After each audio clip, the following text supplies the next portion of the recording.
All right. So good evening, everyone. Good night, good morning, wherever you're watching this from. This is Christina. Well, I'm Christina. And I have my lovely guest here, Miss Lavinia Masters.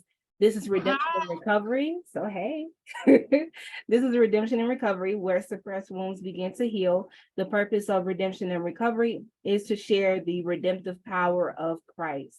Yes. So, with that being said, the topic tonight is courageous strength, the Lavinia Masters Act. And I have again Miss Lavinia. Go ahead and introduce yourself to the people. Hi, I am Lavinia Masters. Thank you for having me. Christina, I am a mother, a wife, a grandmother. I'm a native of Waco, Texas. I'm also an author, an advocate, a coach, everything. But most importantly, I feel one of my greatest honors, and I know it may sound weird to some, but I am a survivor of sexual assault.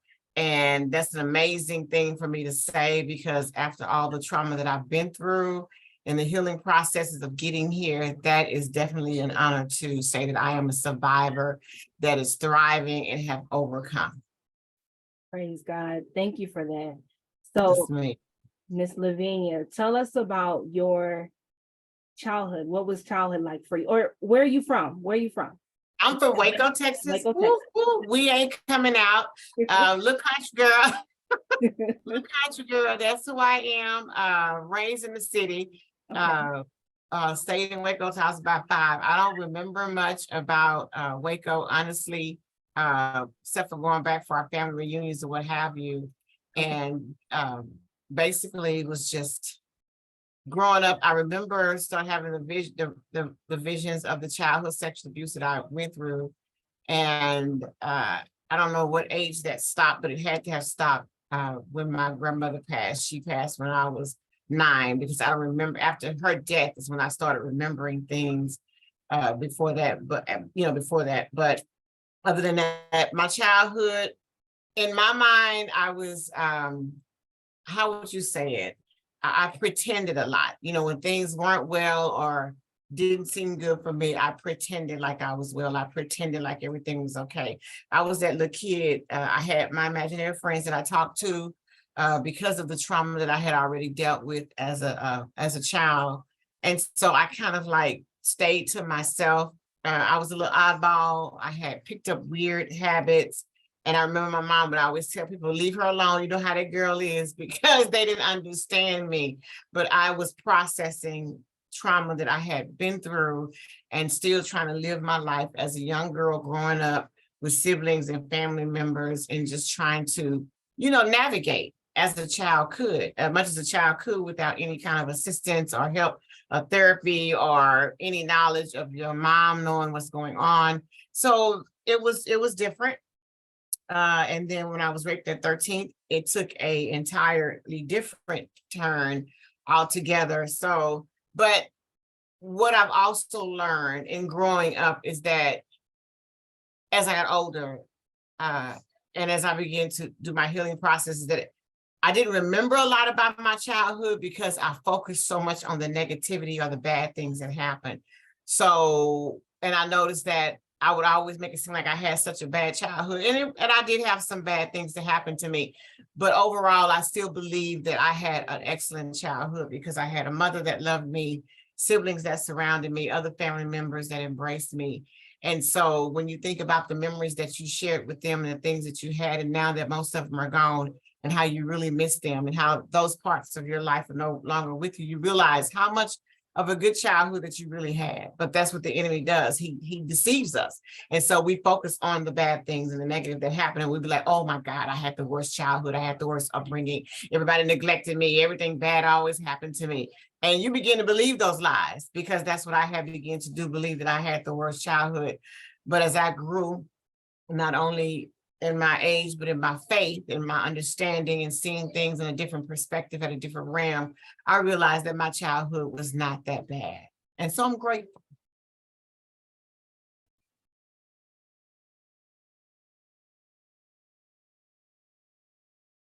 Are you still there? Sorry about that. I was Okay. muted. So do you want to jump into actually what happened and what led up to the Lavinia Masters? Yeah. Yes. Well, what happened was we had my mom and our siblings. There were four of us. We had lived in Houston, Texas, and my mom had decided to come back to Dallas again. I don't know if that was our first or our second soiree in Houston, Texas. But we came back to Dallas again. When we moved to Dallas, we lived with a family member that lived in the West Dallas area in the projects. And it was only supposed to be a temporary stay. It was a two-story, so the adults slept upstairs and the kids slept downstairs. Since I was the oldest at 13 years old, I slept on the couch. The siblings were on the floor along with a couple of the cousins, which is my cousin's children. And on this particular night, I don't know if you've ever been to Texas, but Texas can be very, very, very hot in the summertime. Nothing has changed. Okay. So there was a fan in the window, if I remember correctly, or a window unit or something.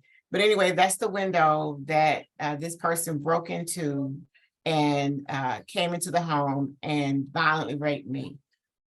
We didn't hear him enter. So that's still the mystery to me. Did he take the unit out and put it back in? I don't remember the details of that because he came through the window, but he left out the back door.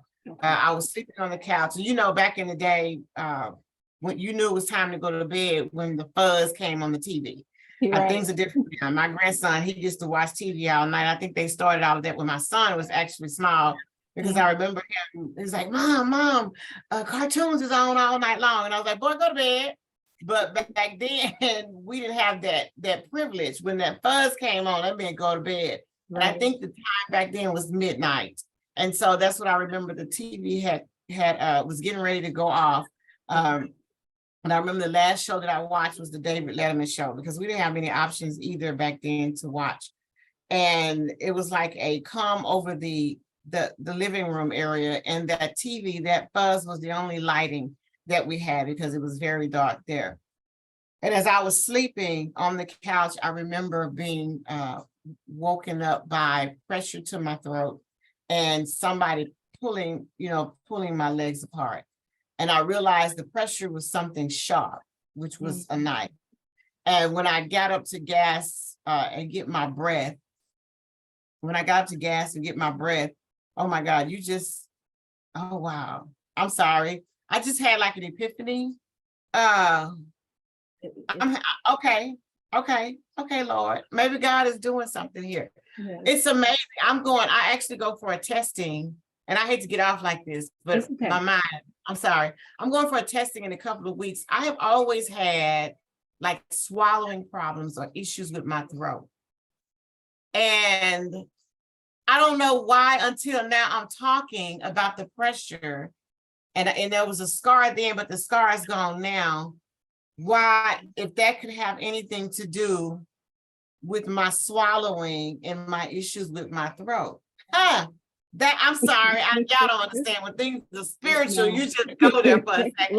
It's like a revelation to me, and it never dawned on me, much as I've talked about this, but I guess I've never felt, because like right now I feel relaxed as I'm like going through the motions, and I'm actually going through this right now. I go into the hospital in a couple of weeks to do this testing, because it's an invasive testing that they have to do, because when they did another test, they saw like the slow stuff going down in my throat, then it'll come back up and then it'll try to go back down, and they're trying to figure out what, and it never dawned on me to tell them what happened to me as a young girl.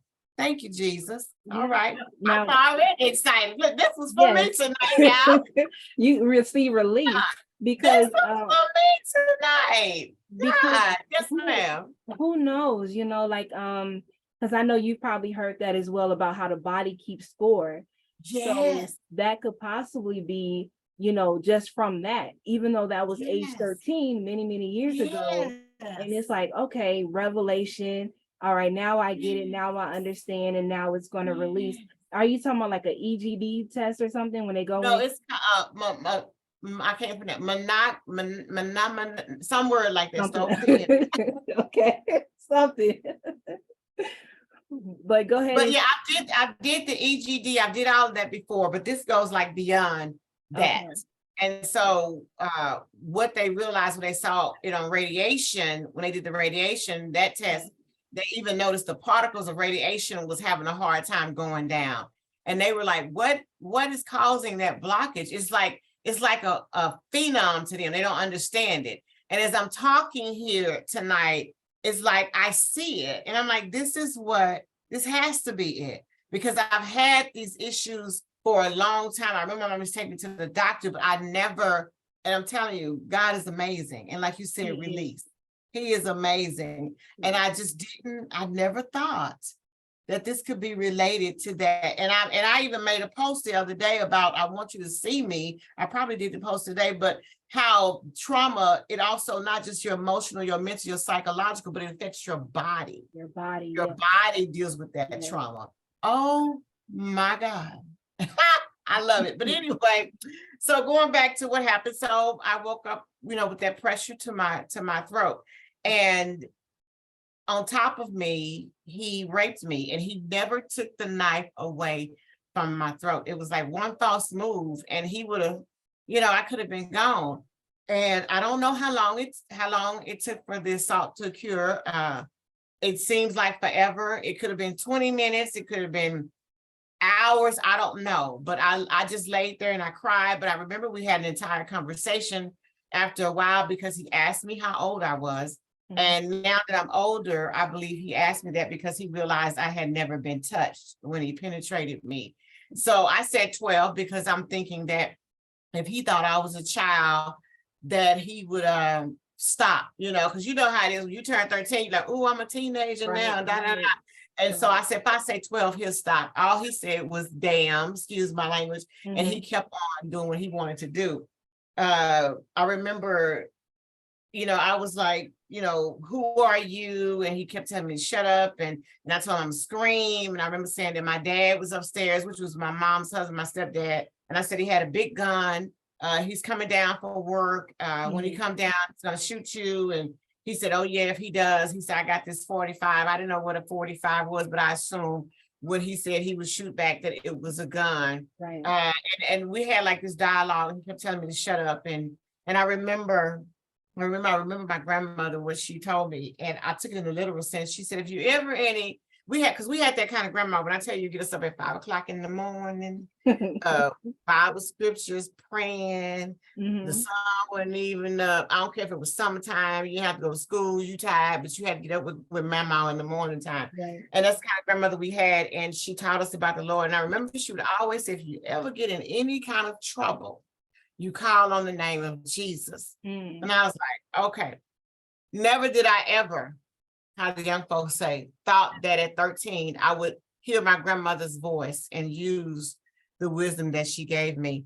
I remember the name of Jesus just like it does today when people get irritated by hearing it and say they don't believe in it, is what it did to this rapist that night. I called the name of Jesus because at this time he had the knife deeper in my throat, and he was like, you're going to cooperate with me, because I was like that 13-year-old that wanted to fight back. And I started praying, and I prayed out loud, and he told me to shut up. And I started saying Jesus. The first time I said Jesus, he said, who you talking to? And then I said, and it's like, then I knew I struck a nerve, so let me try this again. So I said Jesus again. And then when I said it the second time, he pressed even harder in my throat, and he said, I told you to shut up. Because we had already went through the conversation, he's going to kill one of the kids on the floor. So I don't know if my siblings are already dead, if my mom and them upstairs are dead, because nobody woke up. It was like just me and this monster in the middle of the night.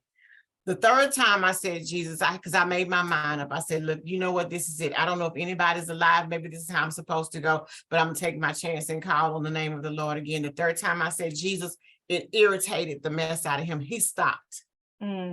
Wow. He told me to get up. He forced me up, and he put me face down in the couch. I didn't know what was about to happen then.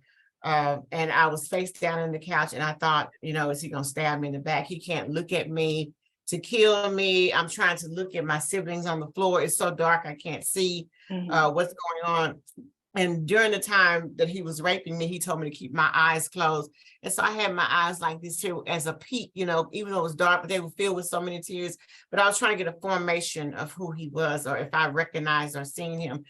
The thing I remember the most was his smell. He had like the most awful smell that anybody can have. And to this day, I can't do, it's like I'm that person. I have to hunt a smell down. If something stinks, I'm like hunting it down until I find it. Those are one of the things that he left upon me. So after all of that happened, and he told me to go face down, he went into the kitchen. I didn't know what he was doing in there. I didn't know, you know, if he was trying to find more weapons or what. And then the next thing you know, a few moments later, I heard the back door slam.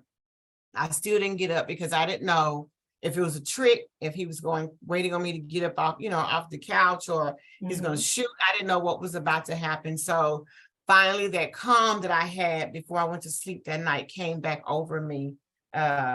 And then when that happened, I got up, I looked towards the kitchen, and I saw he wasn't there, and he had left the back door open, and I shot upstairs screaming as I'm heading that way, "Mama, mama, somebody just raped me."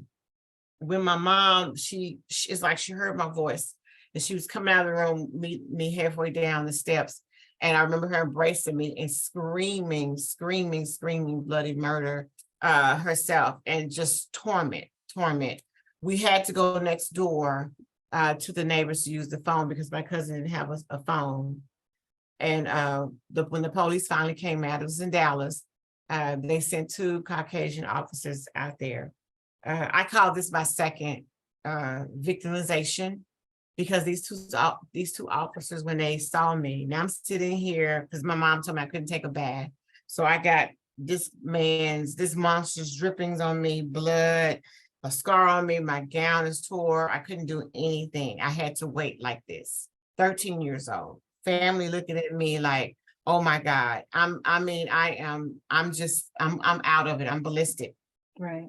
So they come and they ask me, all that they asked me, I couldn't remember anything else that they asked me except for these 3 questions. They asked me, are you sure it wasn't your boyfriend?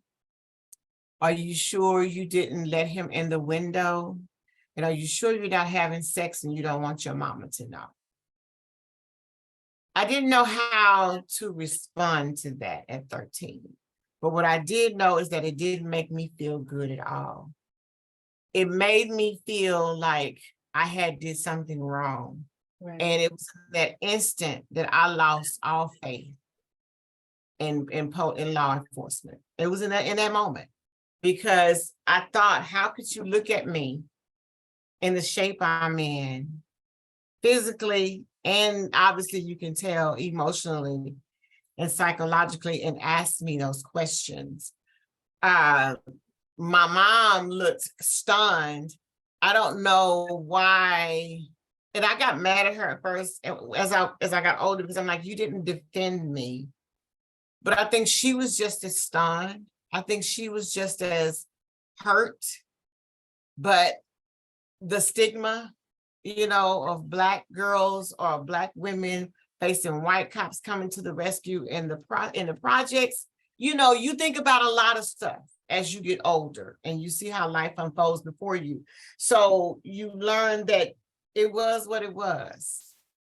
But it was in that moment that I did not trust the officers anymore. I did not want to have any dealings with them, because they made me feel like I was less than, like I wasn't even worth coming to see about. And then they took me to the hospital, and they left me on a gurney in the hallway. They're steady questioning me. People walking by like I'm some kind of criminal. I'm sitting up on the gurney like, you know, just no privacy, no care, concern, compassion, or anything. And so after that, Christina, I went down a rabbit hole. I went down a dark rabbit hole, and I was there for a long time. I was there for a very long time. We didn't have any crisis counselors, resources, law enforcement follow up and say, hey, get that girl some help, you know, try to do this, try nothing. I didn't go back to the house that night because he told me that he knew my family, and if he saw the police come out, he was going to come back and kill me. I believe that. I'm 13. I don't know who you are. Right. Because I don't know, you don't process that I could have been just an opportunity. Him, he was gonna rob the house, that he saw me laying there and he decided to rape me. I don't know. I don't know if he had been watching me, or if he did know my family, or if he had followed me, playing outside with the kids because it was summertime. I don't know. And I wasn't trying to figure all that out. All I knew was I wasn't going back. So my other aunt told my mom to bring her over there after I left the hospital. I went there, and it was like everything. It's like I just like I was a magnet for trauma after that. I was like a pure magnet. And at one point I thought it was a curse. And I didn't understand where this curse came from, because I'm like, I hadn't done anything to anybody. I was not that type of kid. I was always the smart kid, the talented and gifted kid, the yes ma'am, no sir kid, until after that rape. I was hell on wheels, excuse my French. That's when I turned and could have cared less about how people thought or felt about me, my attitude, because I thought, you don't care about me anyway. Nobody cares about me. You go to school, you left school, straight A student, no problems. You go back to school with all kind of trauma and issues and problems, and you're doing it for attention. You want somebody to help you because for whatever reason, my mom took that stand of not talking about it and saying, don't talk about it to anybody and leave it in the house. You know that how Black folks do, what happened in this house, stay in this house. And I didn't understand that. I later kind of figured out that maybe she thought that because the police officers blamed me, that maybe I knew something about it and she didn't want to shame the family. That's the only way I could process that. Because I remember after a few years, because they did absolutely nothing. They came like the second day over my aunt's house, and they brought all these big books. Like here's one of my binders, but the binders may have been two of these. This binder, I don't know if you can see it in my camera. Oh well. But the binder was like two of these thick shadow and they brought like four of them over there. And they kept going through them, trying to get me to identify.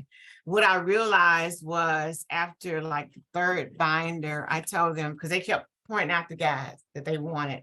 And I told them, that's the same guy in the other book. I told you that's not him. When I did that, they closed the binders up and they was out. All right, thank you. Miss Davis, Miss Turner, my mom and her sister. And I didn't hear anything else. So that was 1985, July 31st, I was raped, 1985. And I want to say August 1st, they came, because it was August 2nd that I learned that they had pretty much closed my case. They said it was suspended because of not enough evidence, but basically they closed my case. And I think what happened with my mother, as I got older and I dug into it, I think she started to have her own doubts because she hadn't heard anything. And I didn't know that they weren't following up with her. I just thought they were following up with her and she wasn't really communicating with me because maybe they didn't have anything solid to tell her. And maybe it was a way to protect me. I didn't know. I'm a child. But this is what happened to me. So I go through all of my drama, all of my trauma, all of my badness, all of my fighting, all of my cussing you out, acting a fool, taking chances, doing this, doing that, just everywhere. Like counselors telling me I feel sorry for your mama, and I'm like, you don't even know my mama. Just all kind of stuff that I'm going through, and nobody's understanding me, and nobody seems to care. And so this was my life. It was very dark. It was very painful. It was very lonely. It was scary. There was a lot of stuff that I dealt with, didn't know how to deal with, didn't know why I should even try to deal with it, until it got to a point where, because like I said, I attract more trauma, more guys trying to abuse me. Guys, and one guy in high school brought a gun to shoot me because I broke up with him. You know, you just pick up because that low self-esteem and that trauma that you have on you is like you bond with more of it, and other guys trying to take advantage of me and trying to sexually assault me. And then another incident where a guy broke into my aunt's house, and he had just got out of prison for rape. I mean, and that traumatized me at 17 because I thought it was the actual guy had found me and came back for me. Wow. I mean, my life was chaotic. I mean, it was chaotic. So you can imagine my anxiety levels and that I didn't even realize what I was suffering from. Right. But I was like, I'm a donkey on edge, and I didn't even realize, and I didn't even understand what anxiety was at that moment. But I bet my husband,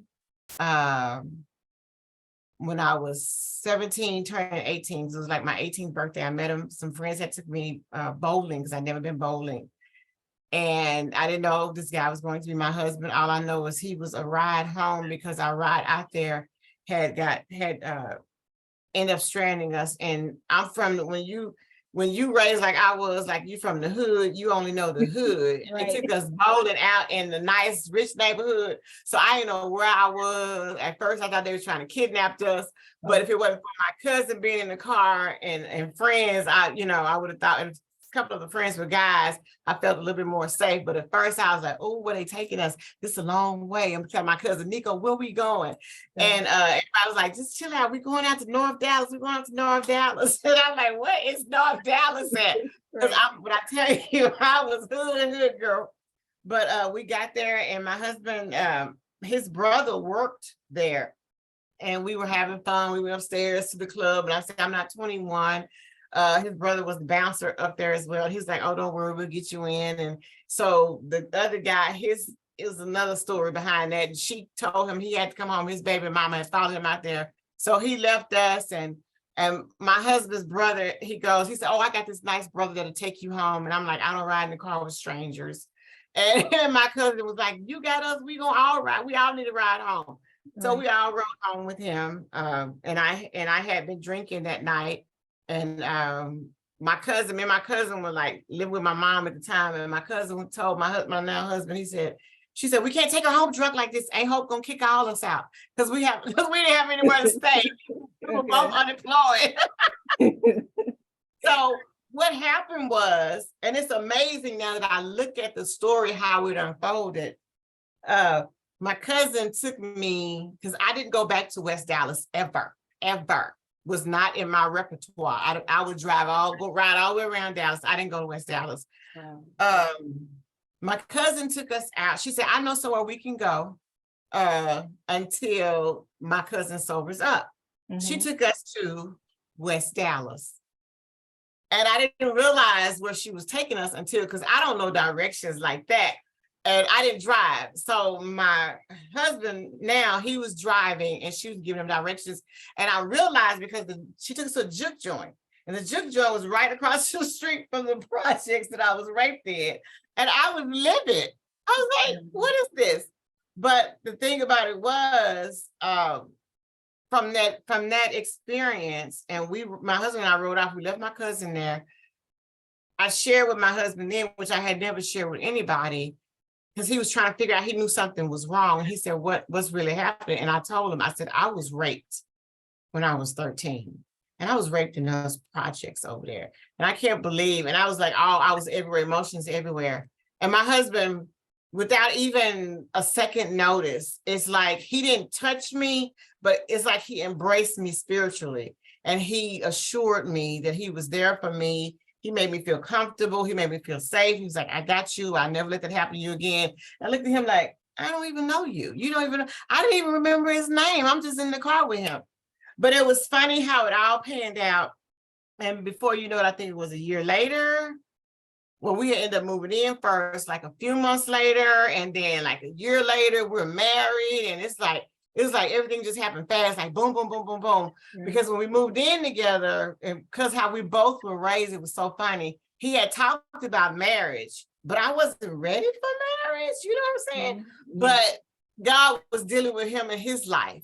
And he admitted to me after I jumped the room with him that he said when he saw me that night, the Lord said that I was his wife.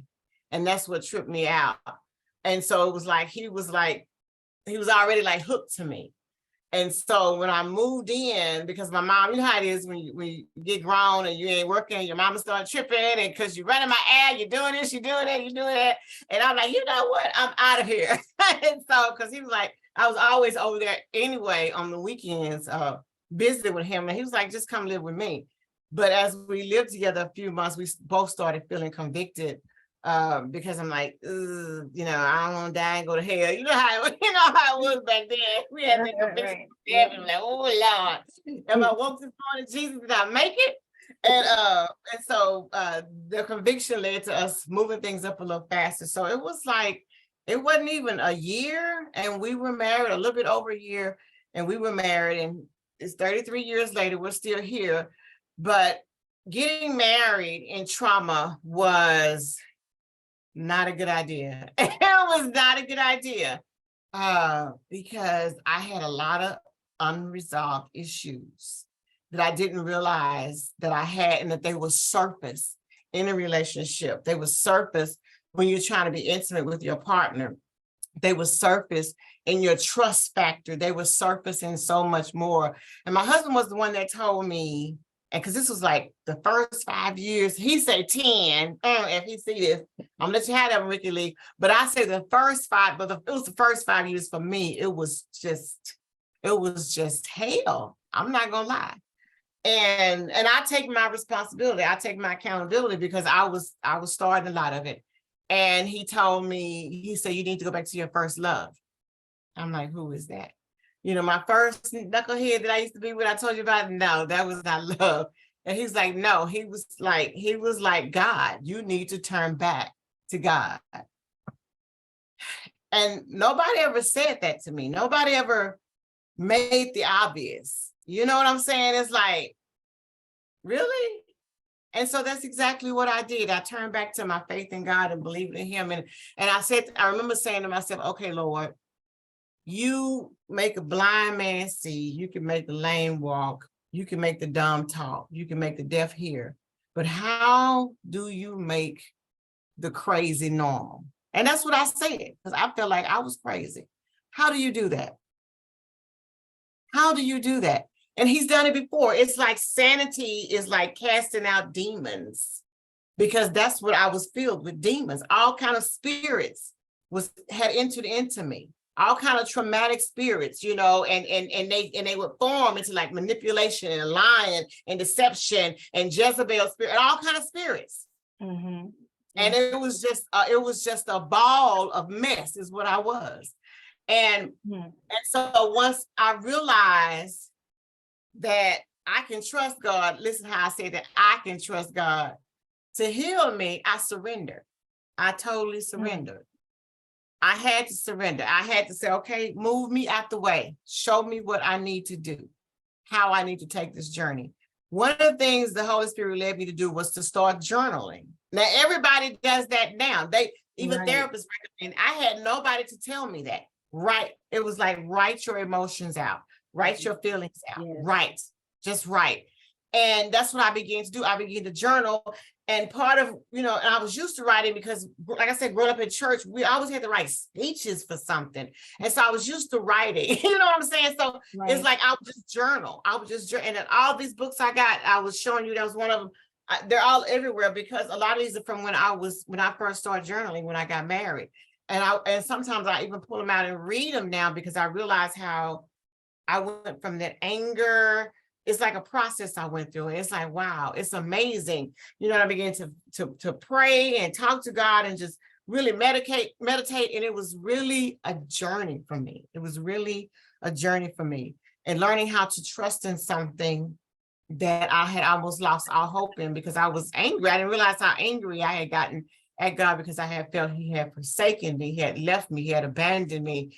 And he left me to be abused and to be bullied and to be talked about and to doubt myself and to question myself and my own worth and would anybody ever love me, or would anybody ever really appreciate me and trying to prove things to others and myself. And I just blamed all it on God, And so once he started revealing himself to me and calming me down and me having to realize that I had to be still and know that he was God, Yes. I began to see him in all his glory. Right. And how he was working, even through all of my trauma, even through all of my pain, even through all the confusion. But like I said, when I started out earlier, we focus on that negative. We focus on the nasty, everything bad that's happening there. We don't even see the good in people. We don't even see the good in things or how things are working out in our favor. We complain about a lot of stuff, but a lot of people don't have a roof over their heads. They don't have air. They don't have water. They don't have food to eat. They don't have clothes. They don't have a lot, but I'm focused on, I can't pay. I ain't got this. I want it. That's how we do. And that's how the enemy keeps us deceived and trapped.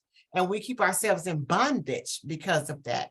And that's what happened. I found myself in bondage. So as I began to pray, and God began to show me things about myself. One of the things I did, and I tell people today, I said, I challenge you, and I went to an event not too long ago, and they did the physical mirror, but God showed me this a long time ago with the mirror. It was like, I challenge you to put a mirror before yourself. And I would just use my hands and I would say, Lord, show me what I need to change. Show me where I'm falling short. He would show me the good things, but you don't ever want to see those bad things. That's what's wrong with us. We don't ever want to see those bad things. Those hard truths that we say about other folks, we don't want to see them for ourselves. And I had a hard time swallowing the truth sometimes. I'm like, wait a minute, Jesus. Yeah. Now, right. I can handle this part. I'm doing this pretty well. I don't cuss everybody out. I don't cuss them out when they do. No, we not. No, you ain't gonna cuss nobody out. You got to learn self-control. You got to let me do the vengeance. I'm gonna repay. You can't recompense evil with evil. I'll do all that. You just stay out your flesh, walk in the spirit. Well, hold up now. Wait. So walk like constantly doing something. When you say walk, that's an action word. You want me to walk in the spirit? So I won't fulfill the love. Come on now, which only means it's inevitable for us to fall short with that flesh. Right. You got to be intentional when we're doing things for Christ and for ourselves. So I had to challenge myself, put my mirror up. Come on now, Lord. Why are you showing me this right now? Right. And it's a process. Yeah. And I tell myself sometime now, I said, Lord, I'm gonna quit flunking this test. Some tests I've been flunking for 20 years. I'm still flunking them. I said, why I can't? But I love how amazing he is, because when I move through the soot of who I am, he allows me to go to new levels. It's like you graduate. Okay, look at you. And I be proud of myself. I be proud of myself because I'm like, y'all don't know what it took me to get here. Y'all don't even understand the struggles that I go through, and the trials that I had to endure, and the fights in my marriage, and the fights in my home, and the fights with my children, with people, with friends. And you don't even understand. Because I'm trying to get to and I'm not trying to get to a next level to be glorified. I'm trying to get to the next level so I can heal, so I can be whole. I'm not saying I'm gonna be perfect, but ain't nothing wrong with striving for it. Ain't nothing wrong with striving for perfection. Because when you strive, this is how I look. I told somebody the other day, I said, we always talking about what would Jesus do? What we already know what he gonna do. He said what he gonna do in his word. The question is, what would you do if Jesus was right there? That's what would you do? What decision would you make? If he sit right here and you make me mad, am I gonna still cuss you out? I'll be like, all right, you get a pass today. You're gonna get a pass today. And that's just the reality. But if I'm not dwelling in the spirit or allowing the spirit to dwell in me, I like push you out, just like clap my hands at the same time and walk off and then get slapped in the face like, Lord, forgive. I'm sorry, Lord. Right, that conviction, the conviction. Yeah, that conviction. Spirit, right. But I wasn't supposed to do it in the first place. Right. I wasn't supposed to do that. And I knew better. So guess what? I'm still making a whooping because I knew better. Obedience better than sacrifice. So this is the life that I live. And I realized I had to work on me. I couldn't depend on I love my husband. I love him to death, but I couldn't depend on him to take on my burdens, to take on my trials, to take on my bad times, my good times, my accomplishments, my failures. I couldn't do that. I had to depend on what God wanted me to be, how my role is going to be played in this world, what my purpose is, because he got his own purpose. He got his own journey, his own burdens to bear. He got all of that he has to do. I had to trust God for me. I had to work on me. When you say self-love, he told me to turn back to my first love, I had to turn back to me. And I make the statement now, I want you to see me. I want you to see me because now I see me. I didn't see me at first. So I could have cared less what people thought about me. But now that I see me, and I know who I am and whose I am, I want you to see me too. You guys, because I want you to see what I went through, what I've been through, how to get to where I'm at. And it's possible with anybody. And you can still have fun. You can, because you see me, I just have my fun, baby. I do. I enjoy life to the fullest. And I love the Lord. And he gave me this sense of humor, this sense of joy. It's medicine. It's in his word.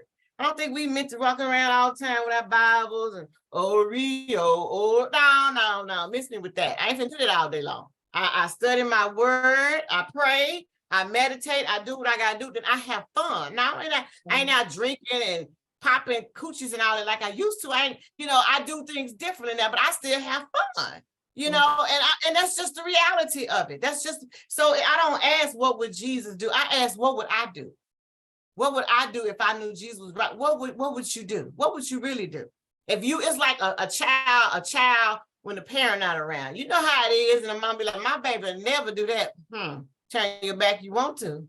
But I had that mom like, she already knew. Yeah, she did it. That's my mama. She did it. I usually, I'm like, mama, I don't even want to hear it. Get your butt on in there. I'm gonna deal with you later. But she already knew.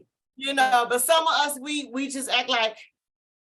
But that's the part that really helped me, was me coming to reality of who I was, how damaged I was, the things the things that happened to me, and how that damage caused more damage, and how some of that damage wasn't good for me.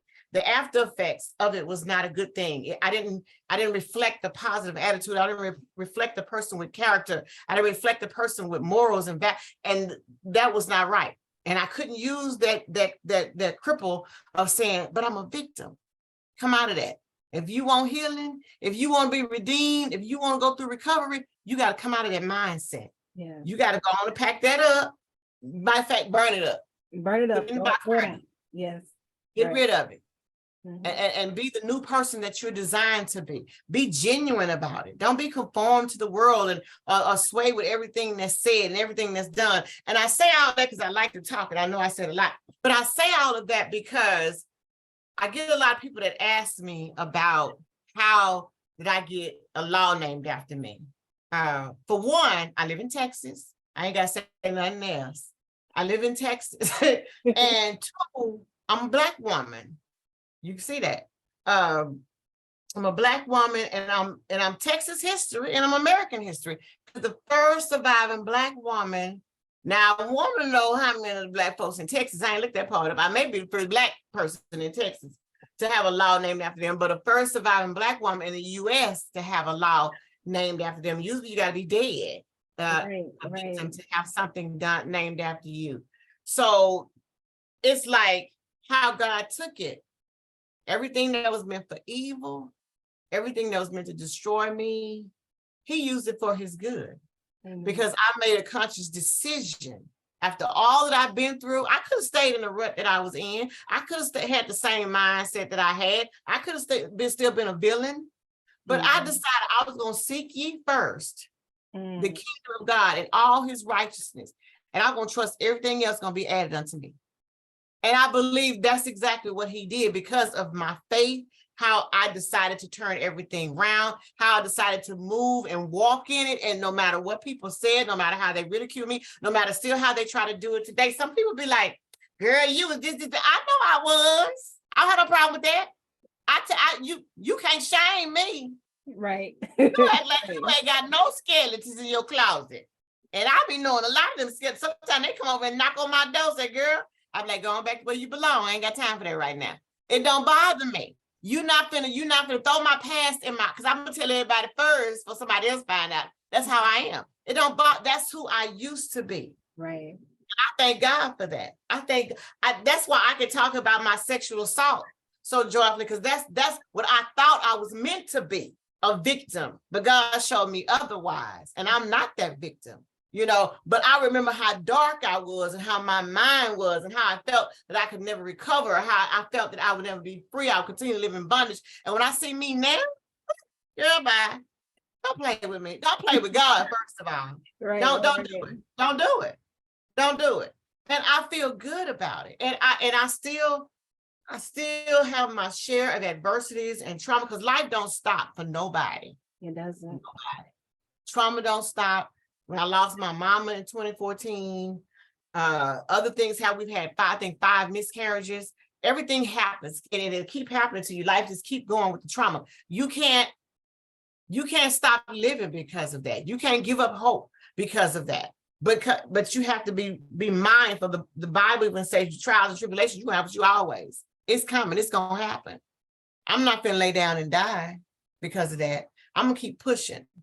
So I realized that in the midst of my pushing, in the midst of my pain, in the midst of my tears, in the midst of all that I've been through, that God had a purpose for me.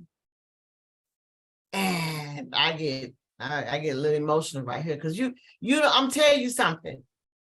When you really just sit down and you understand that God has favor with you, that does something to you. Especially when you realize you was like a Paul, like you would chop somebody's ear off back in the day, and you didn't even care about nothing. But he can use you. You want to use me, Lord? You can still use me. Oh, wretched me. That does something to me.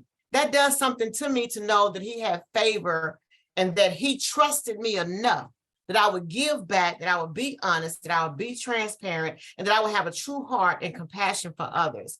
And I wouldn't try to abuse it or use it or minimize other folks or try to, or backbite or lie, be jealous about. And I thank God for that. I thank God for that. So fast forward, when I started my journey after my healing processes, I wanted to begin to help others, because I realized this now is something that I have to give back. I didn't know what it was at first. My husband at first, he was like, I thought you were trying to preach, because he was pastoring. I was like, I'm trying to figure out, but even though God took me through my healing processes, I hadn't spoke about it to anybody publicly.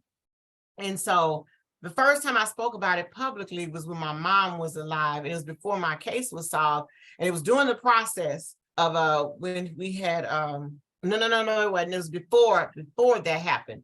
My mom had a women's prayer breakfast. And she called me and she said, Bertha, I'm having a women's prayer breakfast. And pastor somebody at church, she said on Saturday morning, she said, I want you to speak. I said, here she go.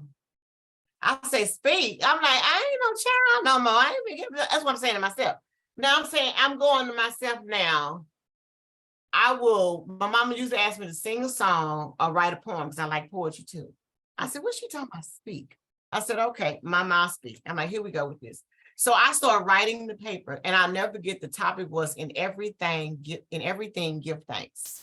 So as I'm writing my paper for this, my delivery, the Spirit was saying, I'm going to talk about this sexual assault. Since you've been through your healing processes, this is what we're going to talk about. We ain't gonna do that right now, Lord. No, you asked for too much too soon. That's what I said. So it's like when I did that, it's like I got a block. I couldn't even write the paper no more. So I got frustrated. I told my husband, he said, you better write that paper. I said, I ain't writing the paper. So I called my mama, since she over it. I said, look here, I can't speak. I said, I'm gonna sing a song.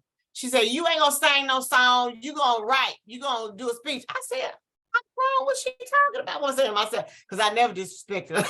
Right. I told my husband, I said, who she think I am? I'm grown. I'm a married one with kids, and I'm going out. He said, you better write that paper. So I said, I ain't writing no paper. I'm just gonna show up and sing a song. And then so I got convicted. So I tried to write again. And it's like Spirit said, write about the assault. I said, I'm not gonna do it. My brain just fried up again. I called Mama back. I said, Mama, I'm gonna do a poem. I don't want no poem. I want you to write. She just like going off on me on the phone. I said, okay, I ain't sure. I said to myself, I told my husband, I said, I ain't showing up. I'll fix her. He's talking about, you better show up. Right. I'm not going to, she don't tell me what to do. I said, I'm not talking about no rape. I just went through my healing. Who wants to hear about a rape? Because you know what? Nobody else talked about rape. Nobody else was raised aware. I didn't see that anywhere. I finally knew why the Cage Bird sing with Maya Angelou. I loved her, but I didn't realize until I was grown and I started dealing with all that stuff, what she was really talking about. But it was like, that wasn't a conversation that everybody had. So I went back to try to write my paper. And finally, as I blocked up. And then my husband was like, you better show up for that prayer breakfast on Saturday.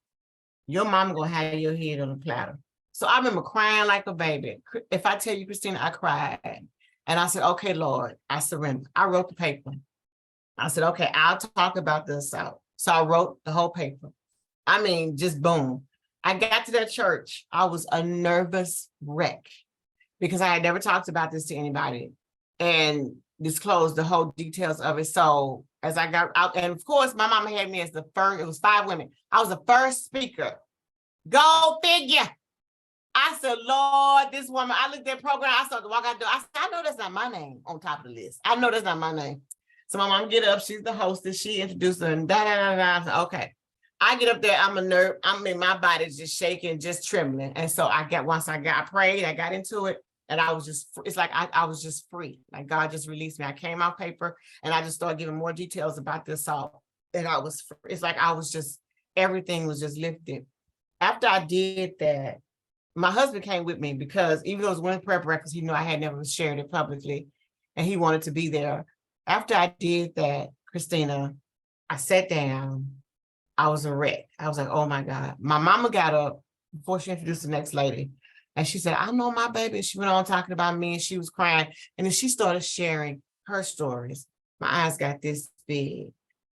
I had heard rumors, but I had never heard her share or talk to us about it. Every woman after my mama, I lie to you not, I remember like it was yesterday.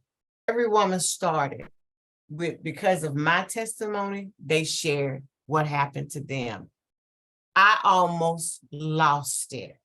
I was like, what is happening today? It was so much release in that day, in that prayer breakfast that morning. I had never experienced anything like that before in my life, but I knew in that moment, this is what I'm supposed to do.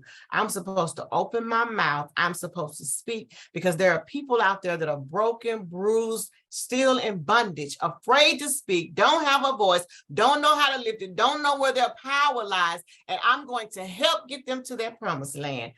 I accepted my assignment right there on the spot. I did. I accepted my assignment. When I did that, I lied to you not, I started a meetup group. I went online trying to figure out how to let people know how to get in contact with me. And then I wanted to write my book. My first book I self-published. I never get, my husband took a loan out for me to self-publish. I got robbed by these people in Philadelphia, but that's another story. But anyway, we got the book out. And in the book, before I finished the book, I said, you know what would be perfect? And closing this book is if I could ever find out who it was that raped me, because I still didn't know. This 21 years later, I still didn't know who raped me. My husband said, pray about it. I thought he was trying to gas me. I was like, here he goes to my prayer about it. I prayed about it. This was like in February. This was like in May. Yeah, May. And then in February of the next year, I was laying on the couch in the living room, and this is funny. People that are not spiritual don't get some of the stuff I'm saying to them. Right. It's funny. I was raped on the couch. So I didn't really find comfort in laying on couches. You know what I'm saying? I just didn't. So my husband was in the back room watching his boxing as usual. So I went and laid on the couch and watching TV, which was not normal for me. I didn't even want a house with windows in it. I'm laying on the couch minding my own business. All of a sudden, some said, go get a newspaper. A newspaper.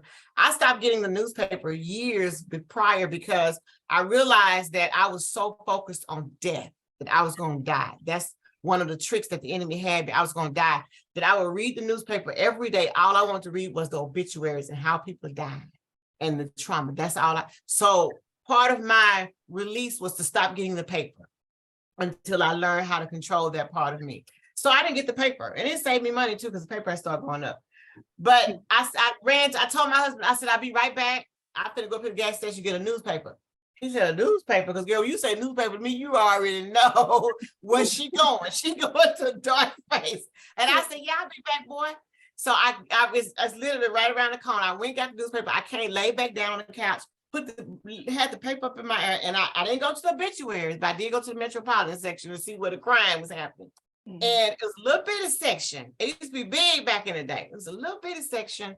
And it had the Dallas Police Department had started an initiative called the CCAP program for cold case rapes that occurred in Dallas from the early 70s to the late 90s. Who people had, it had a criteria, strange on stranger. You did the evidence, you had to be in Dallas. And what happened was the Debbie Smith Act had passed the previous year or 2 years prior. And the federal government had made money available for these states to get to process these cold rape kits, but they couldn't do it like just go and process everybody's kit. The person had to come and say, hey, whatever happened to my kit? Well, that wasn't happening because, it just wasn't happening. Just like people ain't heard it in 20-some years, they just think you're not doing anything with it. So when I saw it, I called them immediately the next day. I remember walking into my husband. I said, this is what I said. I said, God is not this real. He's not this real. He's not this real. And he said, what are you talking about? I showed him the article. And he said, well, you've been praying about it? I said, yes. He said, it's time. So I called them. And I remember meeting Sergeant Welsh, Victim Coordinator Pat Keaton. I can remember the other sergeant that retired. Chief Conkle retired. And if I tell you, that was nothing but God in the entire process of me finding my kid. It took a few months for me to find my kid. It took a few more months, almost a year, to identify who my rapist was. He was already in prison. He was a serial rapist. And then the most beautiful thing out of all of that, because they told me I missed 2 statute of limitations, I couldn't prosecute if we did find him. And then they told me that how the laws were back then in Texas, that if he was not a felon, he wouldn't be in CODIS, which means I wouldn't probably get a hit. And so obviously I got a hit. That's why I'm here today. But the beautiful part about that was every night, Christina, I had nightmares. When I tell you, I'm up out the bed running to the front door to try to get away from my rapist. This is what my husband had to endure with me. The first 10 years of our marriage. And so he would get up and he would ride me around Dallas. That's when gas was like 89 cents a gallon. And I realized that Beltline goes all the way around Dallas, Texas. I didn't know that. I'm from Texas, he's from Arkansas, but he knew that. And we would ride, he'll let me cry, he'll let me talk. One night I got up, Christina, I lied to you not. I got up in the middle of the night and I sat up in my bed like I always get ready to do. And he sat up next to me and he goes, you ready? And I said, no. And he's like, what? And I said, the Lord told me I don't have to run no more. I don't have to be afraid. And he looked at me, he said, why? I said, I don't know. I said, I don't know if he dead. I don't know if he in prison. I don't know why. I don't know if he just giving me peace, but I don't have to run anymore. Christina, I laid back down and went to sleep. Because my husband looked at me like, my wife is gone. I know she gone. Because the look I had, I spooked him. It spooked me, but it was clear as day. And it's like, he woke me up and he was like, get up, lay down and get some rest. That. And if I tell you, I did not have another nightmare. I didn't smell him because I had his smell. His smell was always, I didn't smell him or anything. I just didn't. When Sergeant Welsh, when they solved my crime about a year later, he came to my house. He brought all my paperwork and my MO. And I think it was June of 1995 or 96, which would have been approximately the time when I stopped having my nightmares. He said, Lavinia, here's the thing. He gave an MO on my rapists, other women he raped. He went to prison for 10 years and got out. He got out. And he got locked back up in 96 because he went to prison right after, not long after he raped me. They did time with my rape. and he got out 10 years later. But when he got out, he raped an elderly woman, same MO, and he went back. He went back in. And when he went back in with 95, 96 is when I stopped having the nightmares. And when Sergeant Welsh told us all of that, my husband looked, I started crying. I was snotting. If I tell you, I had everybody in the living room crying because when I get dramatic, I get dramatic. And Sergeant Welsh was like, my husband goes, he said, you said it. And I said, no, God said it. And Sergeant Welsh said, what did I miss? And then he told my husband told him what happened. And he was like, wow. And I was like, I was tripping. And I was like, oh my God, you have been taking care of me, Lord, all this time. And I was mad and talking trash and acting crazy and risking my life and trying to take my life because I couldn't touch you, feel you, smell you. I'm so focused on touching, smelling, feeling all the other crap that I lost vision of my purpose of who I'm following and who I love and who loves me, that I almost missed everything.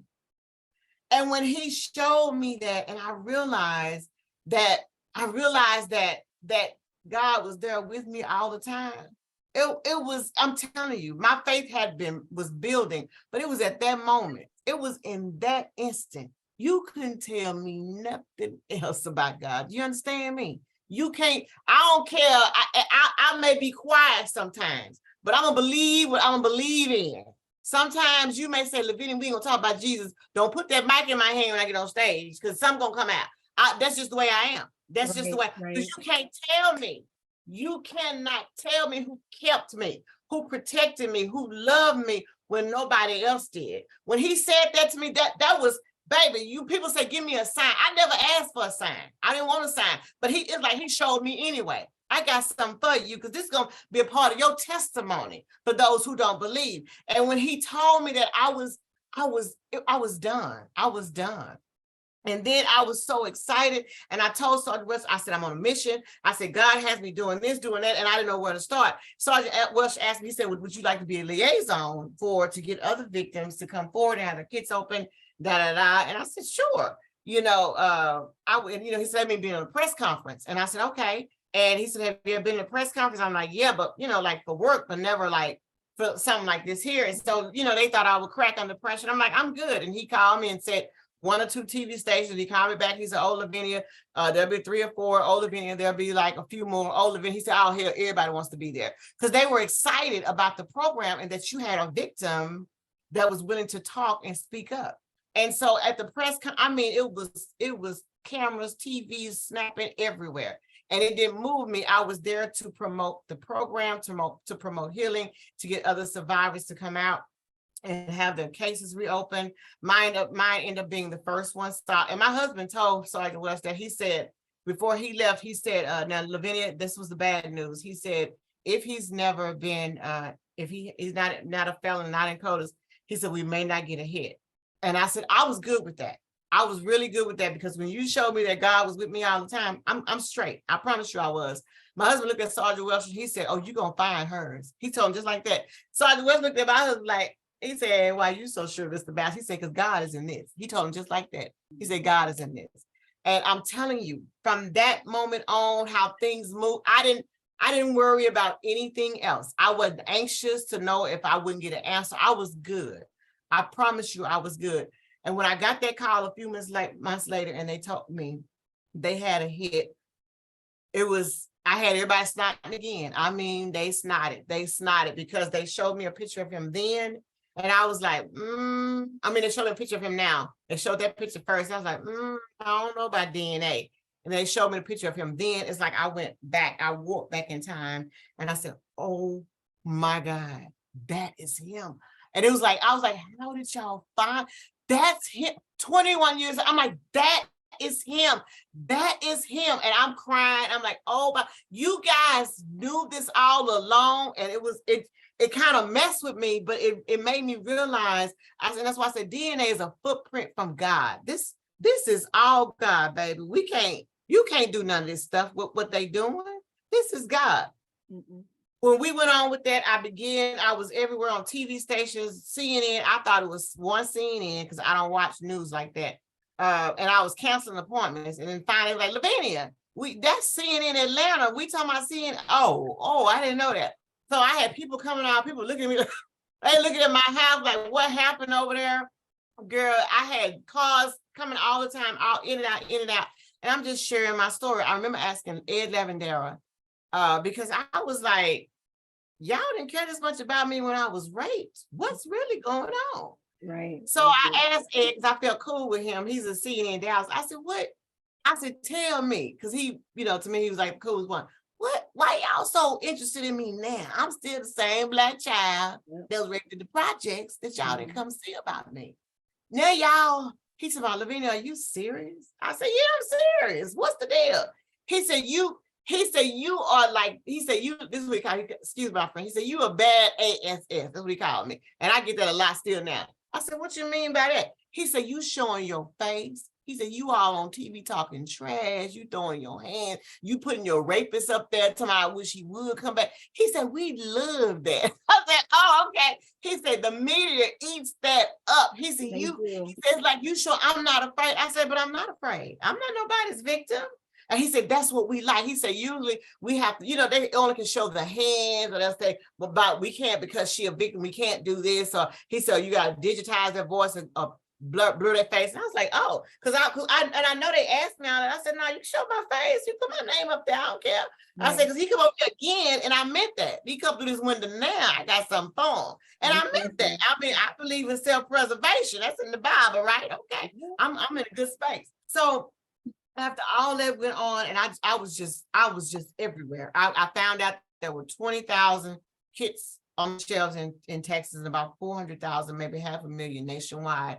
And I was like, no. So that means that you got people just like me sitting on shelves across this world, think the police looking high and low for their evidence, and they're not, for their perpetrators, and they're not. I said, that's not right. That's not fair. And I told Sergeant, I said, not on my watch. I didn't know where to begin. I started writing letters to the president. I wrote letters to the Governor Rick Perry. They write me these little nice letters back. Someone write me letters, somebody, I got my information wrong.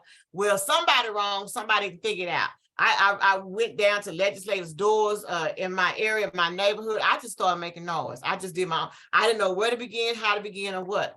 The media, the local media, I remember, and I still love them today, Dawn Tongish. I think she was with WB at the time. She's retired from there. And Stephanie Lucero, I think was with CBS. And they always had me local news.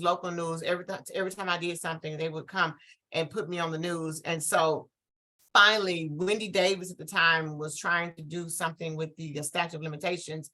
And Dawn Tongish, she did a piece with me and Wendy Davis. So me and Wendy Davis, she was the senator. She connected with me. And we did a lot of touring and stuff together and making noise for Texas, trying to change the laws. And then when she went up against Abbott for governorship, she lost that. And so I think she stepped back. And so she connected me with Victoria Niave. Now, Victoria Niave, that's my girl right there. That is, I'm telling you, that little chick right there, that is she one of my alter egos. I love her to death. I call her my little sister. She's a House representative, and she's down in the Mesquite area. And the first thing she did, she formed a task force. She saw about the Me Too movement and the rape kit back laws and stuff. And Wendy had told her about me and connected us in my story. So she formed this task force to try to figure out what can we do. And I had already been flown to California, South Africa. I've been everywhere trying to give on CNN with the DA out of Attorney General out of Chicago, Illinois, and different states. I had just been doing the work, but it was a greater pride to be able to do it in my state, because I'm from Texas. I was raised in Texas. I'm a Texas girl. And so I took great pride in that. So when she joined forces, the first thing we came up on the task force, we would meet down at Eastland College. I think that's now Eastfield College in Dallas. And so we did where you can give on your driver's license for the rape kit backlog. And I thought that was a great thing with the DPS. And so, but we kept meeting because we wanted to do more. And at first they were telling us there was things we really couldn't do because they gave these criminals like what they call it, they have a Bill of Rights or constitutional rights, as they said. And so we can't go back on them and grandfather the crimes against them and It was madness here in Texas. And so, but I didn't give up. We kept fighting. And finally, Victoria and all our our crew on the task force and lawyers and DAs, and I can't name everybody, but they know I love them to death. We were having all these ideas, and they was, the legal ways we can get things done. And so House Bill 8 was born. I didn't understand, I knew Victoria took it, House Bill 8, and I didn't even know it was House Bill 8, but I didn't understand all the legal part of it. I just knew the part of what should be done, how we should do it, all the work we have done together. So I remember they went to Austin when they got ready to present it, during legislation. I think it was 86 legislation, and I had to speak at a college, and I couldn't go, and she wanted me to be there, and I'm like, I got to speak. So I was at the library burning my papers off, and I remember her calling me, and she goes, Lavinia, this is what they wanted to tell me. She said, House Bill 8, they felt good about it because it was a low number. I didn't know what all that meant. I was like, I want to phone like, okay. I'm like, I don't know what that means. But she said, they felt real good, this, and that. And I said, okay. And then finally she goes, and this is the other surprise. And I said, what is that? She said, we want to name it after you. And I said, what do you mean? And she said, House Bill 8, the Lavinia Masters Act. And I said, like, with my name? And she was like, yeah. And I started crying. I said, no, we can't do that. We can't do that. And she was like, no, Lavinia, why not? I said, because I don't want this not to pass. And she said, what do you mean? I said, double minority. I'm a woman and I'm black. And I said, this law is not for me. It's for all the victims in Texas.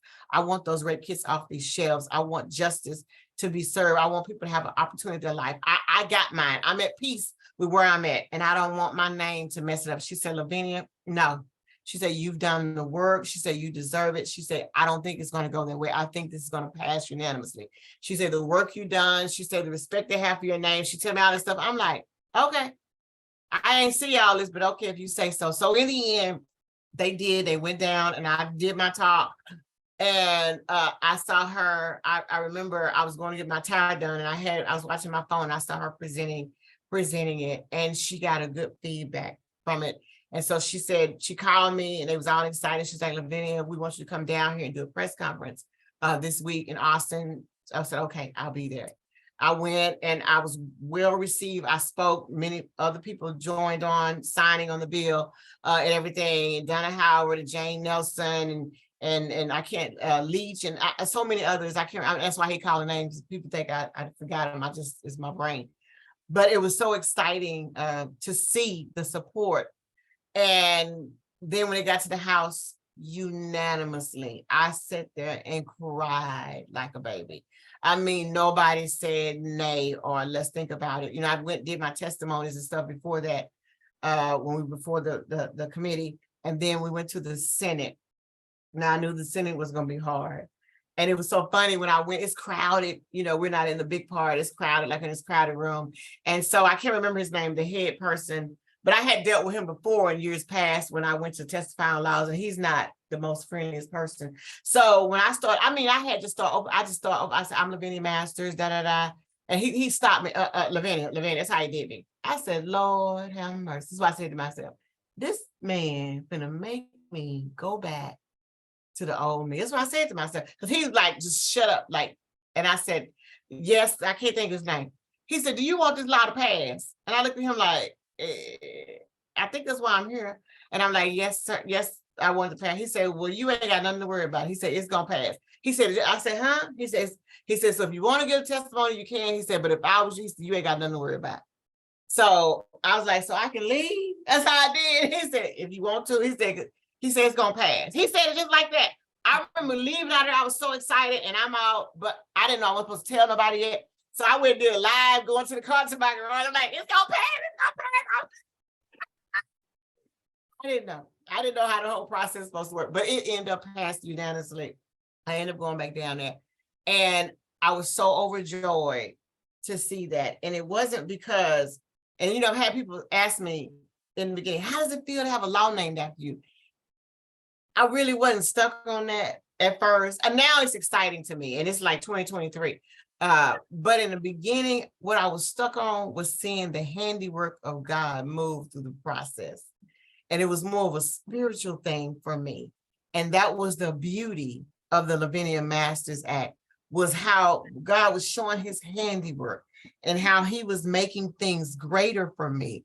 And like my beginning may have seemed bad and so traumatic and so and just like a lost cause, but in the end, he restored me 10 times and over and still restoring me. And that was the beauty of it. I'm like, and this is what y'all don't understand right now, because I know the spaces I was in as a victim, and I know the darkness that I was in as a victim, and I know the reality, and I don't mind being real with people, and I don't mind being authentic with people. I don't mind being transparent with people. I know the thoughts I had. I know the things I wanted to do. I know some of the things I acted out upon, some of the things I still regret today that I did. I know all of that. And that was not a good space. And to know that God still had his loving kindness towards me, because I didn't deny him. I never denied him. I wouldn't say, but I it's like at moments I doubted him, but who don't doubt anything? You even doubt your relationships, your marriages, your friendships sometimes. Right. Doesn't doubt anything. And I know I had doubts because there were times that I felt so alone in this process. I felt like nobody cared about me. I felt that nobody was there for me. I felt that I had no one to encamp themselves around me and show me that they loved me, that they supported me. It's like God had to show me, put me in this place that you don't depend on nobody else but me. Nobody else. Nobody. I don't care. I don't care if it's your husband, your mama, your dad, because they will forsake you. And many have lived that, where their own families have forsaken them. But he reminded me, I'm going to bring you up. You keep your eyes focused on me. You don't focus on anything of this world. I'm taking care of you. And when I realized that, I just kind of started chilling. People thought I was a little cocky. I'm like, I'm confident in my dad. I'm straight. I'm good. You know, yes, sometimes I get a little bit on edge, donkey on edge, but then I get slapped back into reality. You know what?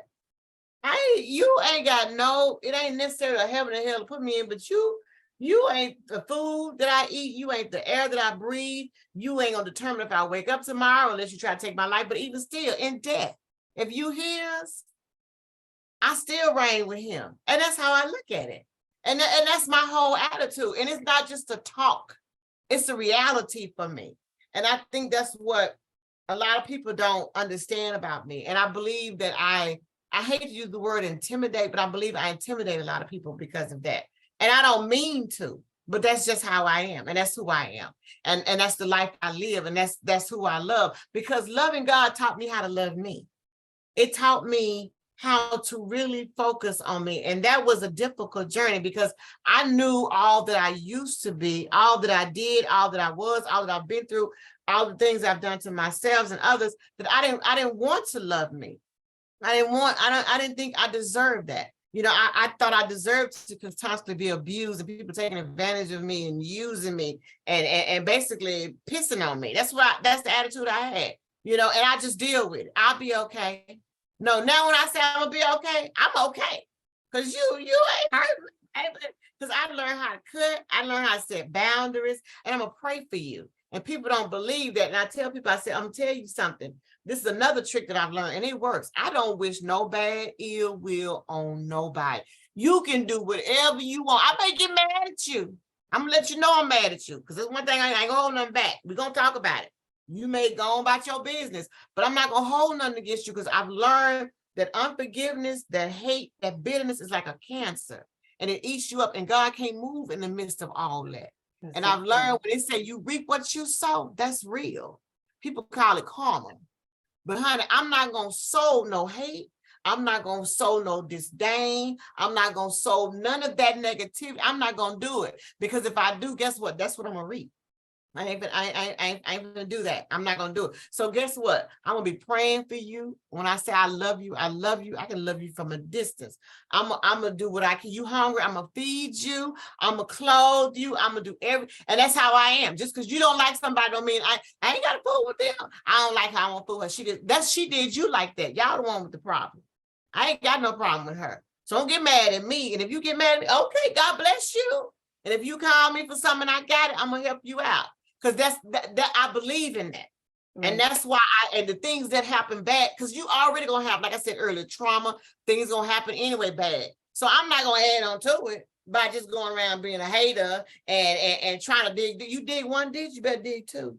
What was that? And was it Hosea when in the gallows they end up they got hung on the gallows themselves? Y'all better come on with me, somebody. You better know this stuff is real, you know. And so I don't take chances like that anymore with my life and with my eternal life. I'm just not gonna do it. And I know people's like, well, she believed in Jesus. She believed. I don't. Well, you know what? Let me believe in what I want to believe in. Because I tell you what, my beliefs make me a better person. You better be glad that I believe in this. That's why all I gotta say about that. See, yes. So let me be this crazy person that believes in something. Because if I didn't believe, there's a whole nother side that I know. And then she ain't, and I'll tell people, don't let this 5 feet fool you now. Because I had some trauma on my brain that kind of made me think differently and see things differently with people. And I walk around with a butterfly knife and I'll be ready to slice and dice like use some onions or something. So don't be confused. You better be glad I believe in what I believe in, because what I believe in teaches me morals, gives me values, teaches me how to love people, teaches me tolerance, and it teaches me so, you know, and I don't just put up with people. You know, I can set healthy boundaries with you if you're toxic. I can still pray for you if you're toxic. I ain't got a food. We might not go out to lunch all the time, because sometimes some people too much for me. I'm like, no, because we're gonna pray for you over there. You stay on over there, and I'm be over here. And that's just the way it is. That's my reality. And I have fun doing it. So the birth of the Lavinia Masters Act was more of a spiritual thing to me, because it's like watching the handiwork of God, believing him and trusting him throughout the entire process. Even when you look crazy, people say, why are you doing that? I can imagine Noah building that ark. Okay, what you doing that for? Are you lost your mind? Oh, now you go pick some animals up 2 by 2, put them on there. Oh, you don't want nobody else going, oh, okay, yeah, you crazy, you cuckoo for cocoa. That's how you got to be sometimes. You got to have a Noah faith, where you're going to build and do, and I don't care how long it takes. And I'm trying to bring my 2 people, my 2 animals in at the same time to help me. All right, you don't want to get on board, don't get on board. Don't worry about it. You know, but when it start raining, you're going to be want to come on, you want to come on the ship, and I'm be like, you know what? I was told to close these doors, keep on moving, keep on trucking. And that's how we got to have that Noah's faith, where no matter how things look, people call me crazy, call me strange, call me weird, she outlandish, it don't take all that. I'm going to do it. I'm going to do it. And so I walk in that faith. I walk in that belief. I walk in that peace. I walk in that love. I don't mind seeming crazy for Jesus, because when I was in the world, I knew I was a fool. You understand me? Because I look at some of these fools now and I'm like, oh my God, are they serious? And I'll be saying to myself, I wasn't that bad. But when I say I'm finna lace my clown shoes up, you better start running, because I meant that. I'm finna lay and tie them up real tight, because I'm finna clown you. But I mean, I'm not bragging on it, but I'm just saying, right. You know, it's like how we used to be and how we saw life and how. So I'm grateful to be in this space now, and and I'm free. I'm free. You know, and when you lived in bondage for so long, you can't smile. You can't have that eternal joy. You can't, even when you experience bad. Yeah, I get blows. You know, but I don't let them keep me down. It's like I may go down for a count, but I'm always on a knee. And that knee reminds me to pray while I'm down there. You know, I'm not going to let you knock me out, lay me. I'm going to fall out. It's going to fall out like, oh, Lord, no. I've been through too much. Yeah. I've been through too much, and I've been brought through too much, and I've seen too much. I done had doctors, my health challenge. I done had doctors tell me to my face, you don't do this, you're going to die. I done had them tell me one time, if we don't get you down this emergency room, you're going to die. I'm like, I gotta go get my kids. I gotta get my Mrs. Masters. Do you hear us talking to you? That was me. You know, I had one doctor tell me, he said, you are a medical enigma. I said, did he? I thought he called me the N-word. I said, what is that? I had to go look it up on my phone when he got out my private. I'm serious. I said, this I'm sick, everything on the bed. He's like, you are a medical enigma. What? Enigma? Did he come? What is that? I had to look it up. And I said, I'm going to sue this hospital up in here. He's going to blatantly call me this to my face. He think I'm about to die.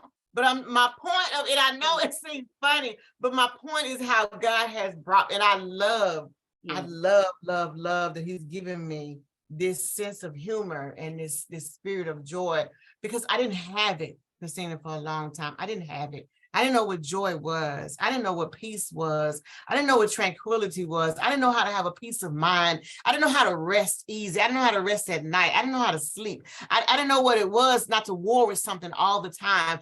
I didn't know that. And now that I got it, girl, bye. Woo, I would laugh at you like, you better go on there somewhere. I ain't got time for you over here. Not over here in my space. Not in my space. It took me a long time to create this safe space just for me. And I treasure that. I treasure that because I know God treasured me. He treasures all of us, but we don't give him that opportunity. You know, we wanna play around and straddle the fence and play over here and see what we can do. And I'm gonna do this my way. And no, that ain't how it works. When I say I surrender, I remember my mom used to sing, she was a local gospel artist, and she used to sing that song, I Surrender All. And when she sang that song, it just did something to me because you just listen. It's like, and that's why I had to remember, I surrender. Because me, I'm gonna keep messing stuff up. I lie and cuss you out. And I can still get itself. Now I ain't saying I'm there all because look, man. We because we that's why he tell us to walk in the spirit. Because we wrestle with the flesh every day. People think flesh is just worried about having sex with somebody. Now, flesh is everything. Everything In this flesh that you do that's not good or healthy for you, not supposed or go contrary to God's word. That's what the flesh is. Cussing you out, get mad, ready to cut you, slice your tires, do whatever I gotta do, put something in your drink. No, I can't be doing that, So you gotta be mindful of that. But I'm thankful to be in this space. And when the Lavinia Masters Act was born, I was excited because it was a spiritual thing for me. And it wasn't until, and I had people kept asking me about it. I'm like, okay. No big deal. I didn't look at it as a big deal, but then I started looking at it when I went and spoke at a high school, and this is when it really became a big deal. And this is actually just last year, and he kept saying it. Dr. George said it. I did it like an orientation, and I spoke to 8 classes, like 5,000 students. I was exhausted, and it was like the 5th time he did that. He said, and she got the loan, and that's a big deal. And he was like, all getting everybody pumped up, and I was sitting on that stage like, you know what? It's real, because everybody getting all excited. I said, you know what? And I was reminded, because I always wanted to be a civil rights attorney ever since a little girl. I got accepted into Law Magnet High School. Back then, you had to get accepted. I don't know what all this new stuff is now, but anyway, but you had to get accepted like from kindergarten on up. Your grades had to be a certain kind of kid, GPA, talented, gifted, and I was accepted to Law Magnet. But after the assault, my life just kind of everything went crazy. But I wanted to be a lawyer. So it's like the spirit hit me, say, you want to be a lawyer, and I done named the law after you. You are the law. I shut the front door, Lord. You better quit showing out. You better quit showing out with me. Like, baby, that did something to me. I said, wait a minute. I am the law. I said, hold on. Wait. Who does that, Jesus? Nobody but. And I'm grateful for it. I am really great. And I get it. I really allowed that to soak in now. And it's like, it's just a beautiful thing to be on this path and to continue the work. And I love encouraging survivors. I love encouraging people, period, empowering them. I learned that it's a gift. I also learned that one of my gifts that I appreciate is the gift of resilience. Because in the beginning, I didn't see that. I didn't see me being resilient. But that's exactly how God made me. And, we always talk about, Job, I could never go through with Job. Some of us have had some pretty bad Job experiences. And you didn't even realize how it was, because being raped and being violated, it's a loss. It's a grieving process because something is taken from you that you will never get back. And so physically, and so for God to restore you to a place mentally, emotionally, psychologically, and then eventually you realize that your healing can begin in your body from all of that trauma. It's just a beautiful thing, and it's amazing to see and to walk in that light. And so that's me in a nutshell. And I know I told you I talk a lot, but that's me in a nutshell, and how I got on this journey in the birth of the Lavinia Masters Act and the birth of the work that I do, Hope Saves, and on the governance task force, and on Turning Point Board of Directors, and TASA Sexual Assault Advisory Board, and so much more I've been involved in, and things I've done, and still a part of, and that I don't keep tabs. I really don't. keep tabs. Sometimes I have to go on the internet and read stuff myself, because I'm like, oh yeah, I did do that. But it's because that's not what it's about. It's about changing lives. It's Yeah. about healing. It's about bringing hope back to people that's been broken, because there are so many broken people or so many devastated individuals out here that walk among us every day. And I call them the walking dead, because that's what I was. And we're the walking dead, walking alongside monsters, because there are a lot of monsters out here too. They're not always a stranger. Sometimes they're relatives, people that you see and know every day, that violate and steal, steal, kill, and destroy the innocent. And this is what we have to deal with. So we know, I've come to the conclusion that I know I can't stop rape, sexual abuse, and sexual assault, but I hope and I pray that my voice is used and God continues to elevate it, where I continue to raise awareness, where I continue to bring a sense of hope, where I continue to bring healing into places, where I continue to give people an outlet to talk about things, or and even the experience to share it for the first time, or because, and I love when I get those, though, because I get those all the time. I've never told this to anybody, and when they tell me that, I feel special. I feel real special when the survivor tells me that, and they reveal to me, and I'm like, oh, I got a treasure. And I think it builds me, and it builds who I am, and it empowers me, and it helps me in my perpetual healing as well. It continues to it's like like restoring, and it's like a refill, like my continuing refill when I get from others. And as I pour, you refill, and I thank God for that. And so now what I do now, I just continue to do my work. I do mentoring, I do life coaching, trauma coaching. I love speaking, as you can probably tell. And so you go to my website, if you want to speak, if you want me to come speak or whatever, a la carte I can do for you. I'm not, how you put it, I can share my story, but I don't always just go and just like, oh, I'm just here to tell my story. I go according to what the program is. If it's stalking awareness, whatever awareness, or if it's a faith function, whatever, I may put pieces of my story in there, but that's how, like I just did Denim Day. Denim Day was about Denim Day, and I shared parts of my survivor story, but mostly I was there to empower the college about Denim Day and how victim blaming and things of that nature. So that's what I do. And that's why I take my work so seriously, because it's a work, it's purpose, pain. God found purpose in my pain, and He allowed me to see it, and I use it, and I reverence that. I take pride in that, because this used to be my burden to me, and it was like a bitter thing. And now I think I gave the example that I was like the one with the issue of blood, searching. I wanted it taken away from me. I wanted to be dried up from this. And I gave everything that I had, and I gave all money, and everybody, was like, there's nothing else they can do for her. And it wasn't until she touched the hem of His garment, even pressing through the crowd. And it was like, and he was like, somebody touched me. He felt His virtue. That means that she really wanted that. She really wanted to be healed. And that's what I asked people, how bad do you want it? How bad do you want to come out of that?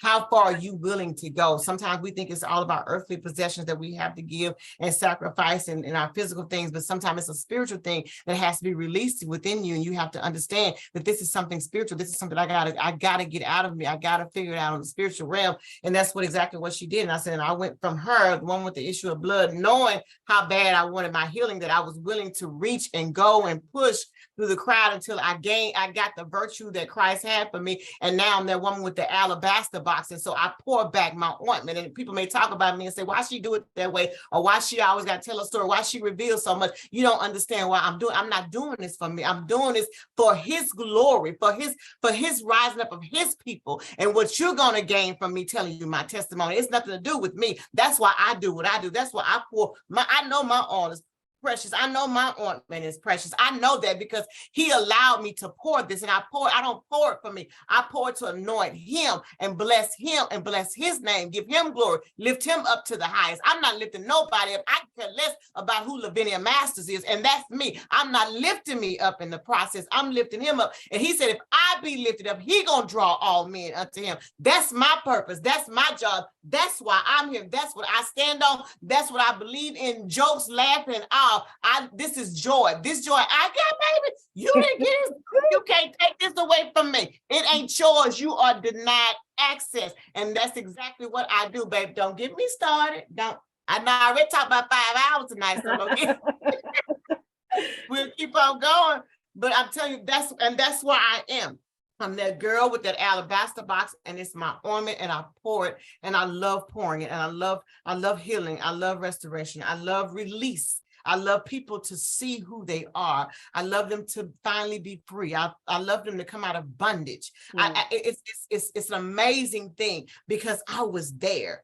And it's like, you got to experience this. I know that people say, you better get you some of this, but this ain't chicken salad, baby. I'm trying to tell you, this is the love of Jesus Christ and his precious healing that he can give you, and to know the powers that he's allowed you to have within you. And just knowing his power, the power of his resurrection is like dynamite, baby. Oh, I'm trying to tell y'all better get y'all some of this while y'all can.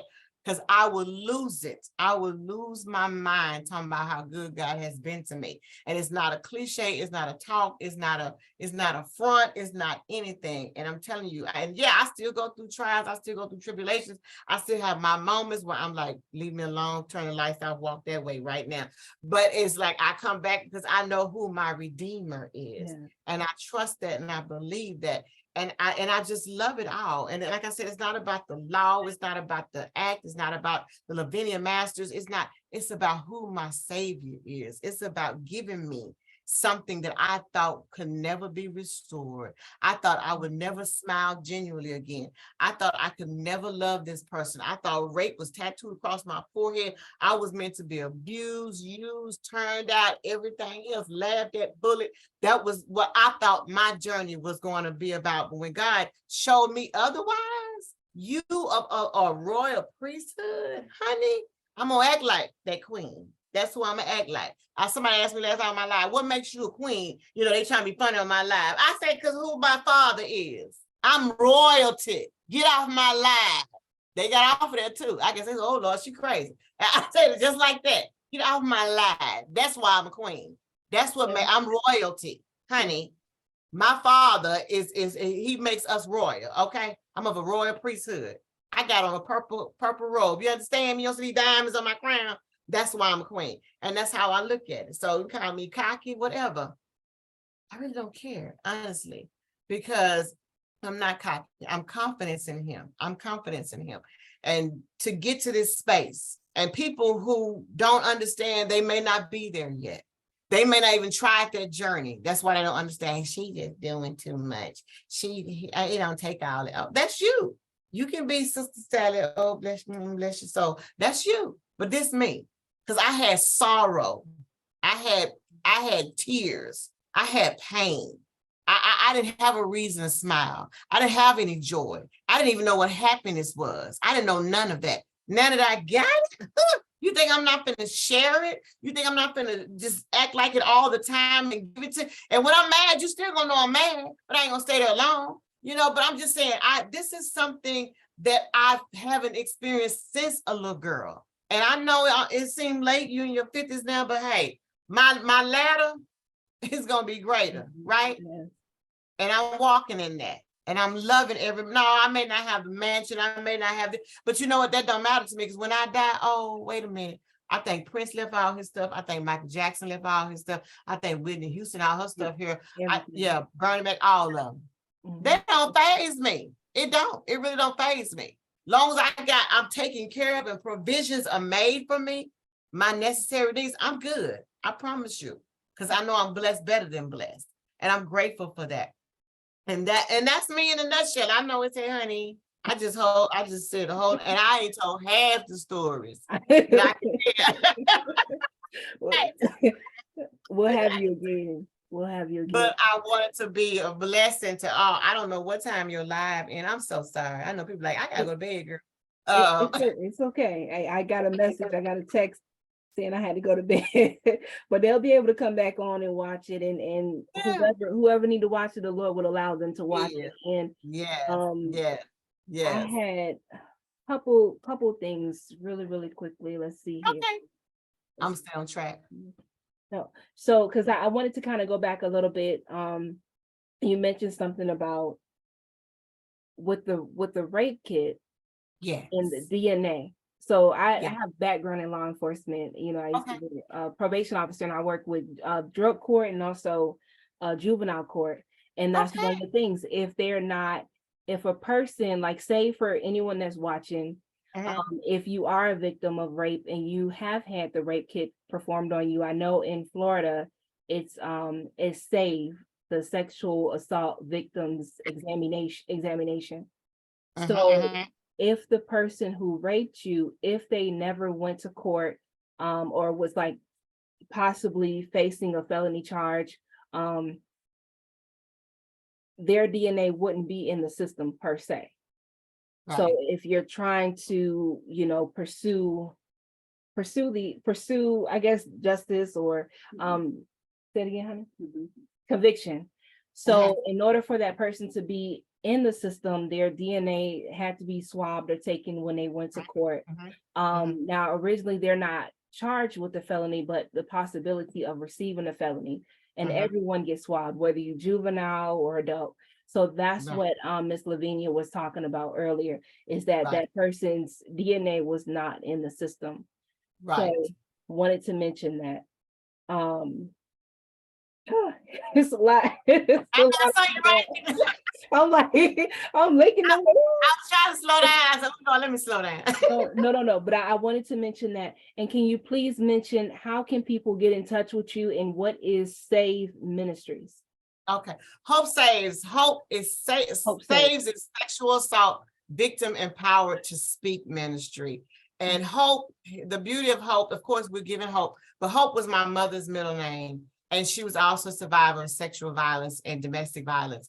And my mom was the sweetest. Everybody called her Ain't Hope or Hope or whatever. And it was so funny. I remember when I enrolled myself in school, I think it was, she sent me up there with all the paperwork, and I think it was the third grade or fifth grade or something. I think it was third grade. And I didn't know my mama's first name was Claudia because everybody called her Hope.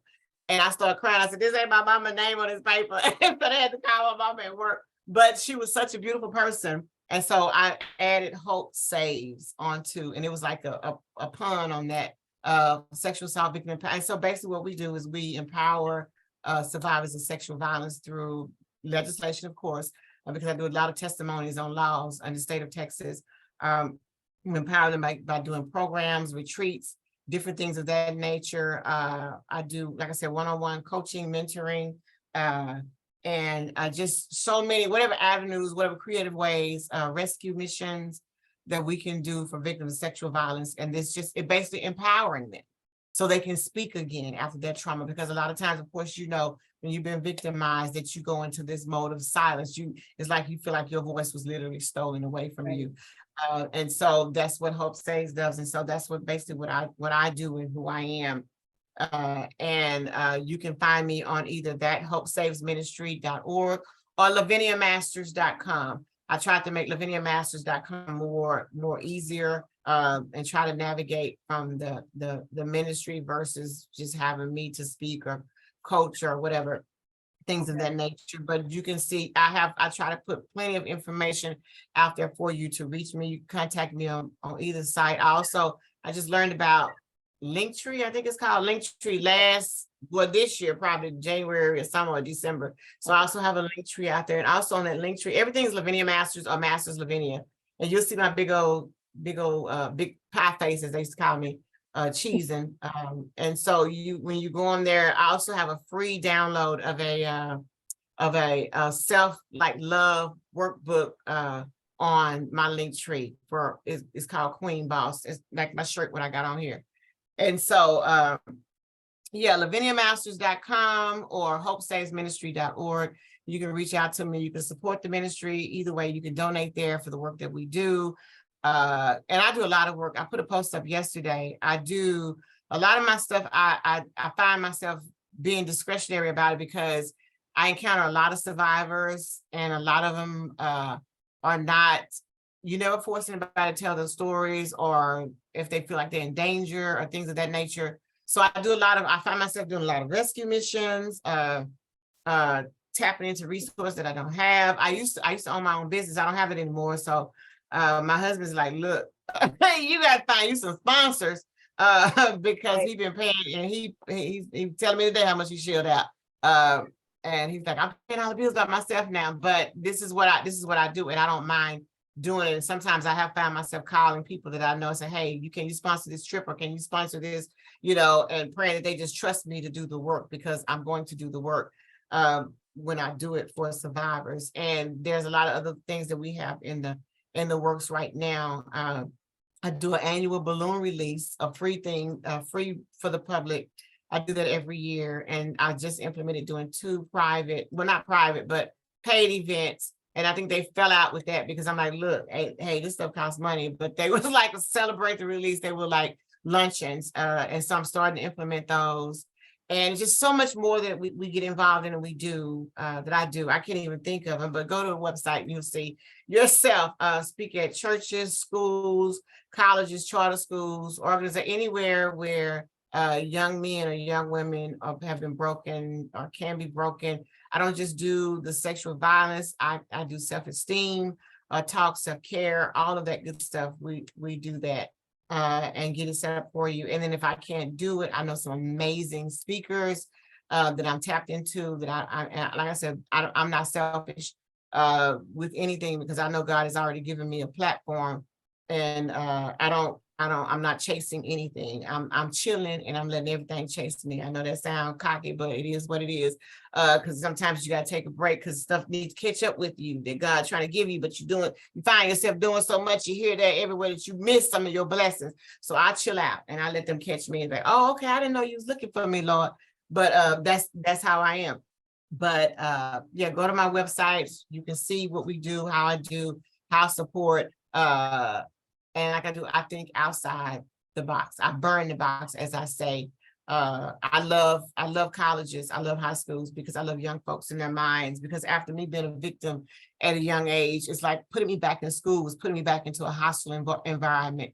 Because young men, they got them raging hormones. They want to grab you, touch you, feel you, oh, you cute. I couldn't handle all that. I wanted to beat up everybody. I had my first fights with boys in high school. My husband, when I first got married, he said, oh, you think I'm Mike Tyson because you beat up boys in high school. Yeah, I told you I was a mess when I first got married.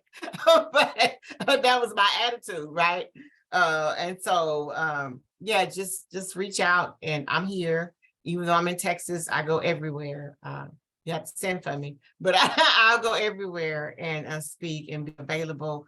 And I promise I could be scripted. I don't like to be scripted, but I promise I can stay on track. If I got to do a PowerPoint or paper, so I won't take you all night or talk to you all day. But I like to talk. And if I'm free, if you allow me to be, which I feel so free with Christina in her spirit and sharing. So I just really enjoy just to sit down and talk.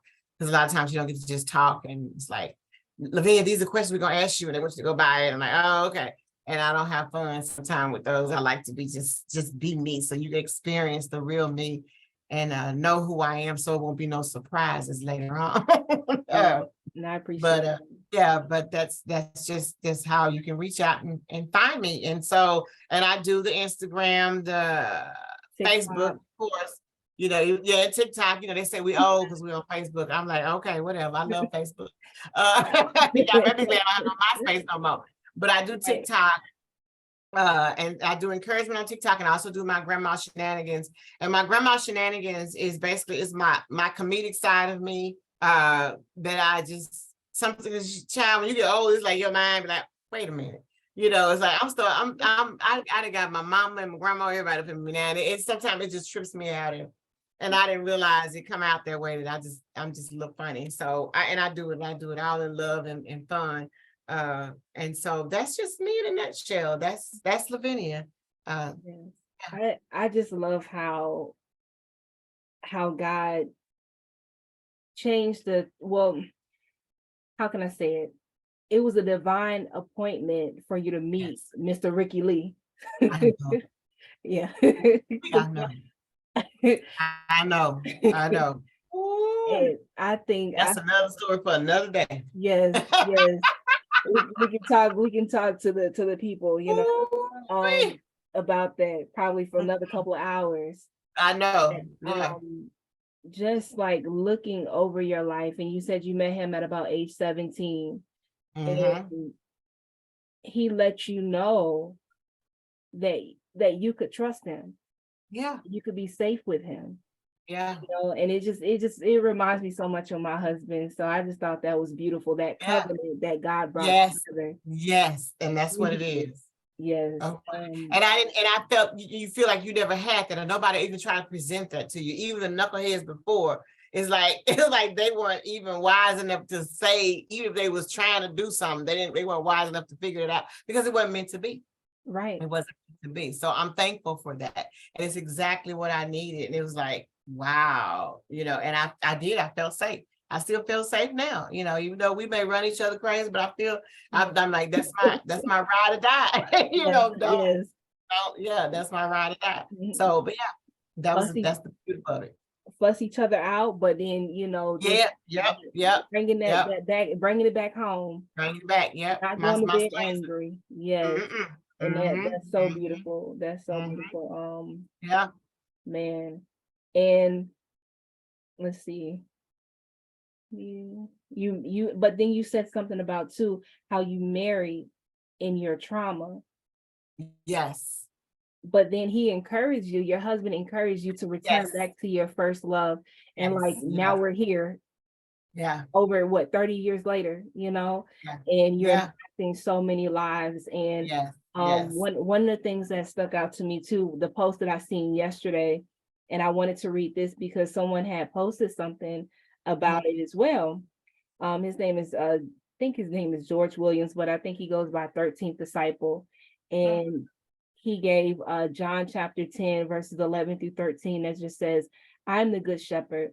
The good shepherd lays down his life for the sheep. The hired hand is not the shepherd and does not own the sheep. So when he sees the wolf coming, he abandons the sheep and runs away.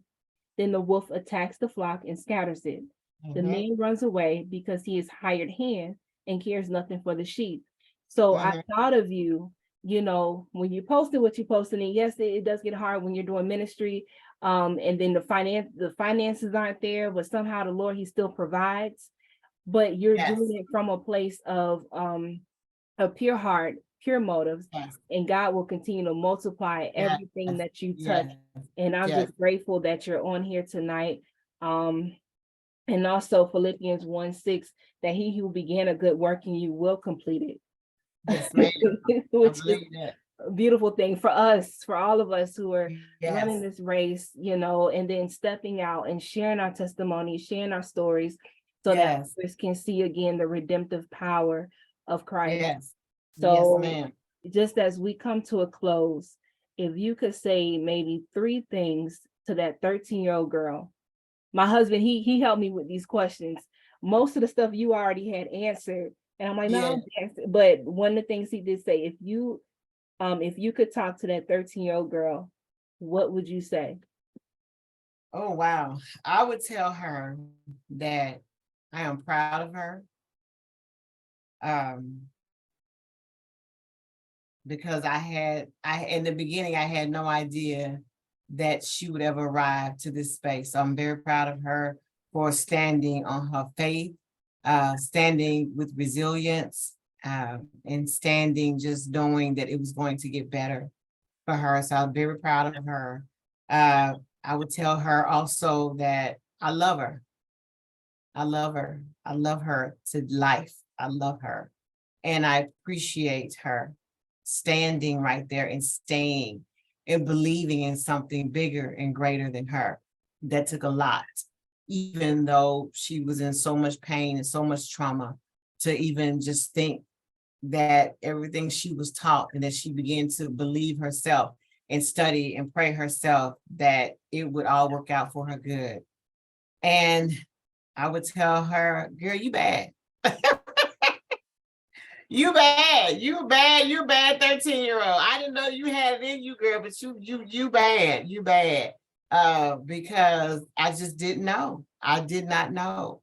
I think you had that on the video tonight. I didn't know my own strength, and I didn't know my strength.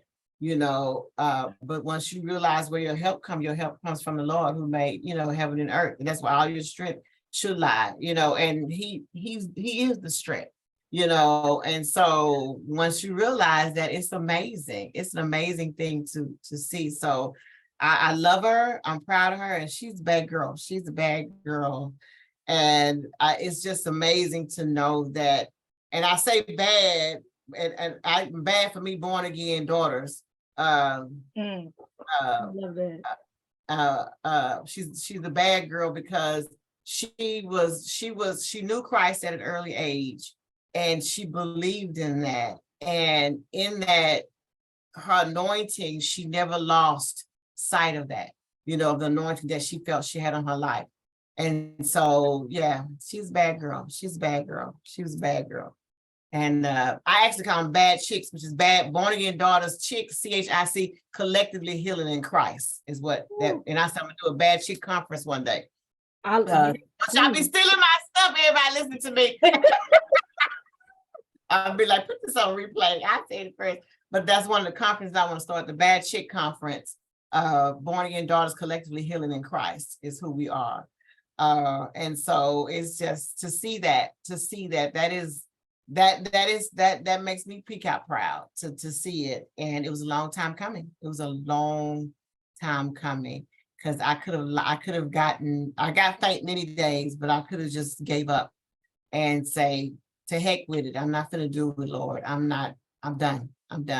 And I'm not gonna lie and say sometimes I feel that way now. I'm like, it's too much. It's too much, and it's really not. It's just that sometimes I think you get flustered with the vicious cycles of how people don't change, and you can't, but you have to remind yourself, I can't control them. I can only control me, and that's where I go with that. Thank you so much. You're welcome. Thank you. You're welcome. But stay on. I'm going to end the live. Thank you, Okay. everyone who tuned in. Once you can watch all of it, y'all come back and watch. Yeah, please do. Yes. But thank you, Lavinia. I love you. Thank you so much for being on here. But like I said, just hold on. We'll chat a little bit. Okay. But that's redemption and recovery once the pressed wounds begin to heal.